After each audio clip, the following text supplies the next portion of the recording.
हमले कम किए गए। अब नसरल्लाह ये कह रहा है कि इजरायल को पूरी तरह से बर्बाद हम कर देंगे।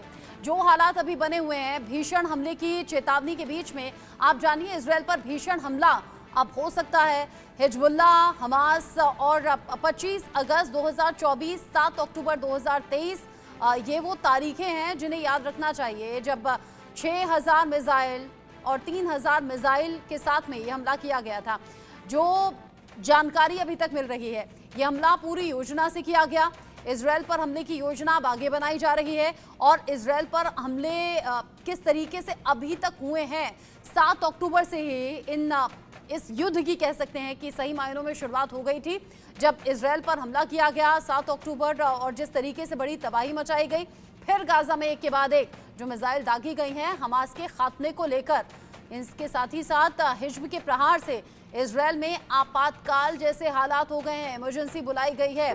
तेल अवीव का बेन गुरियन एयरपोर्ट अभी बंद कर दिया गया है। 27 अगस्त की सुबह 10 बजे तक फ्लाइट डाइवर्ट की गई है।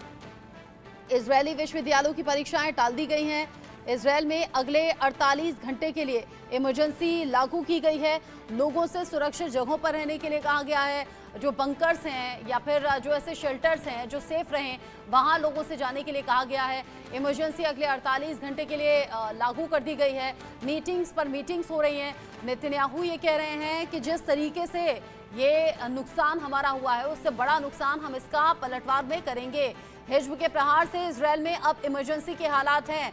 किसने क्या कहा है इस युद्ध के हालात के बीच में, अब ये भी जान लीजिए। कैसे 27 अगस्त की सुबह 10 बजे तक के लिए फ्लाइट डाइवर्ट कर दी गई हैं और नेतन्याहू ये कह रहे हैं जो हम पर हमला करेगा उस पर हमला हम जरूर करेंगे और ये हमला बड़ा होगा।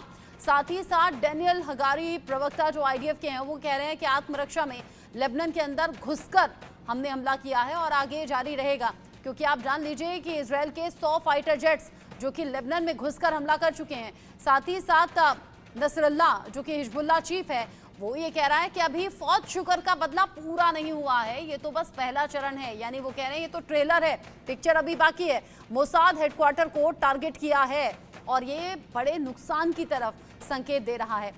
साथ ही साथ जिस तरीके से अभी तक का अपडेट है, मोसाद हेडक्वार्टर को टारगेट करने को लेकर यहाँ आईडीएफ प्रमुख हैं, वो ये कह रहे हैं मोसाद हेडक्वार्टर पर हमले को हमने नाकाम कर दिया। साथ ही साथ पेंटागन इस पूरे मामले को लेकर कह रहा है कि इजरायल की रक्षा के लिए अमेरिका हमेशा तैयार है और आगे भी तैयार रहेगा।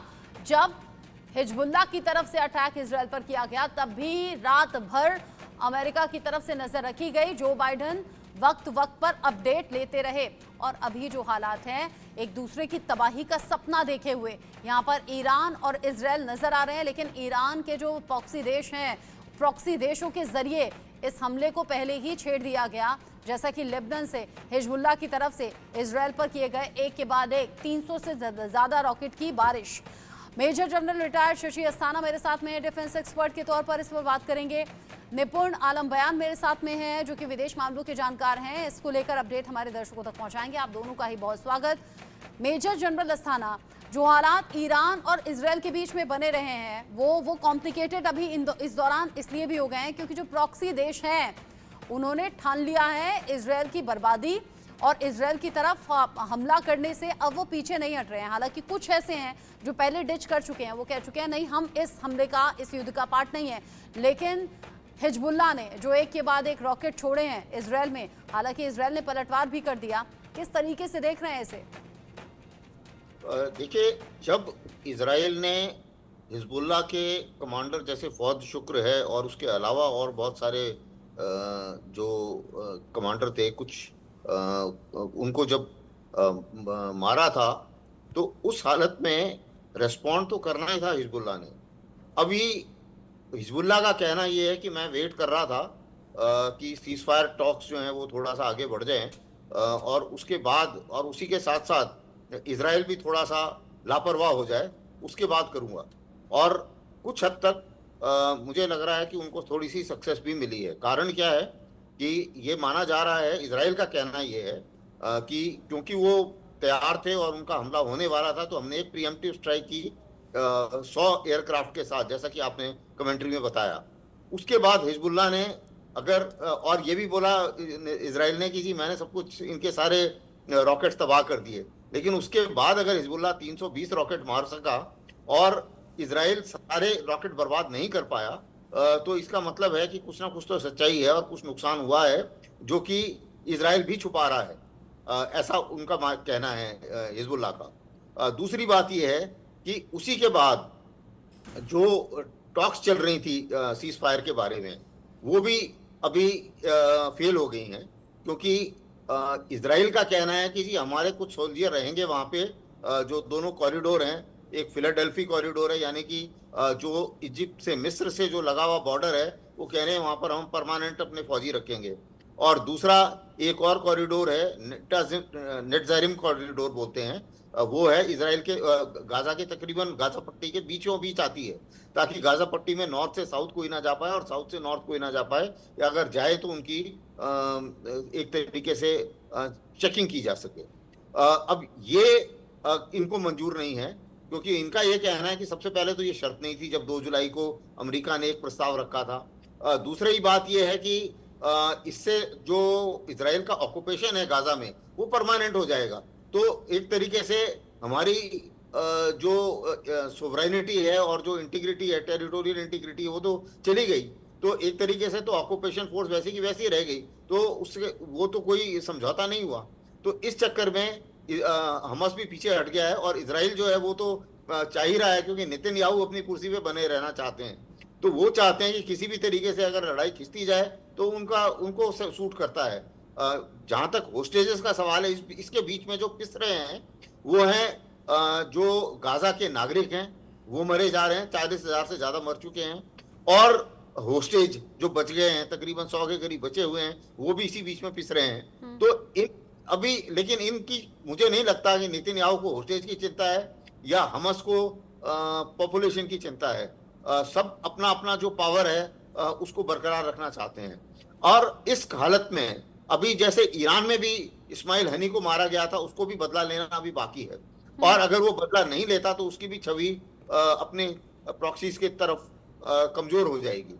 तो एक तरीका अभी लेकिन एक चीज ये भी एक फैक्ट है कि इजराइल और उनकी जो प्रॉक्सीज हैं, उनकी ताकत अमेरिका और इजराइल की ताकत से कहीं कम है। इसलिए जो स्टैंड ऑफ अटैक हैं, इसी किस्म के जो टेररिस्ट अटैक हैं, उसकी तरफ से अगर इस तरीके से बदला लिया जाए तो वो उनको ज्यादा सूट करता है। आमने सामने की लड़ाई में उनको सूट नहीं करता। हाँ। और ईरान के भी तरफ से मुझे ऐसा लगता है कि अभी जो हमले होंगे वो अलग किस्म के होंगे। अभी जाहिर है कि इजराइल को वो भी चाहेंगे कि कोई असैसिनेशन हो जाए, कोई टेररिस्ट अटैक हो जाए ऐसी जगह जहां इजराइल एंटीसिपेट ना कर रहा हो, तो इस किस्म की तरफ भी इस बदले का रुख जा सकता है। अच्छा, ये जो अभी हालात बने हुए हैं, ये गाजा में छिड़ी हुई जंग के बीच एक तरफ शांति को लेकर भी वार्ता चल रही है। काहिरा में हुई मीटिंग जहां पर सीज फायर को लेकर उम्मीद थोड़ी बहुत लग रही थी, लेकिन वहीं पीछे से यहां हिजबुल्लाह और इजराइल के बीच में युद्ध भड़क गया, यानी कि लेबनान और इजराइल आमने सामने आ गए। निपुण जी, यहाँ बात बनती तो क्या बिगड़ती ज्यादा नजर आ रही है? देखिए क्या है कि जब हम इस वॉर को देखते हैं जो इजराइल और हमास के बीच में हुई थी, और इसको थोड़ा सा अगर बड़े कैनवास पर देखें, तो बड़े कैनवास पर देखने को ये लगता है कि एक्चुअल जो ये लड़ाई हमास की और इजराइल की है, वो थी इन दोनों की। ये लड़ाई थी इजराइल की और ईरान की। और थोड़ा और अपने लेंस को अगर हम बड़ा करें, मैप पर डालें, तो हमको दिखाई देगा जो ये लड़ाई है ये अमेरिका और चीन और रशिया की लड़ाई है। रशिया चीन एक साथ है और इधर आपका अमेरिका है। इनके बीच की लड़ाई है कि मिडिल ईस्ट का बादशाह कौन बनेगा, मिडिल ईस्ट पर कंट्रोल कौन बनेगा, कौन करेगा। अमेरिका चाहता है कि इजराइल ही बॉस रहे, और इजराइल के साथ सऊदी है, यूएई है, बहरीन है, इन देशों के साथ वो मिलकर आगे बढ़े और इनकी इजराइल से क्या कराए, फ्रेंडशिप कराए। जैसे अब्राहम अकॉर्ड के थ्रू हमने पहले देखा कि उसने इस पहल को शुरुआत किया। लेकिन सिया जो मेजोरिटी वाला कंट्री यानी कि जो आपका ईरान है, तो ईरान चाहता है कि पूरा सिया के अकॉर्डिंग सिस्टम चले, पहली बात, और केवल सऊदी का नहीं, मेरा दबदबा होना चाहिए। तो ईरान को समर्थन देता है आपका रशिया और चाइना।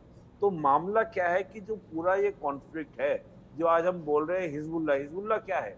हिजबुल्लाह 80 के दशक में ईरान के द्वारा बनाया हुआ संगठन है। इसको फंड की बात करें, वेपन की बात करें, सब कौन देता है? ईरान देता है। और ईरान कहाँ से दे रहा है? जो उसको रशिया और चाइना दे रहा है। हम देखें तो इसकी बहुत पावर की बात करें हिजबुल्लाह की, तो हिजबुल्लाह कोई बहुत ही स्ट्रॉन्ग संगठन नहीं है हम्म, इनके अकॉर्डिंग। तो जैसे हिजबुल्लाह कहता है कि हमारे 1 लाख लड़ाके हैं, हाँ। लेकिन बहुत सी इंडिपेंडेंट एजेंसीज हैं, उनका अनुमान ये है कि 20 से 40 हजार से ज्यादा नहीं है। इनका कहना है कि हमारे पास लाखों मिसाइल हैं। मिसाइल भी कैसे हैं? हम्म। उसमें भी क्या है, 2 तरह के मिसाइल, एक तो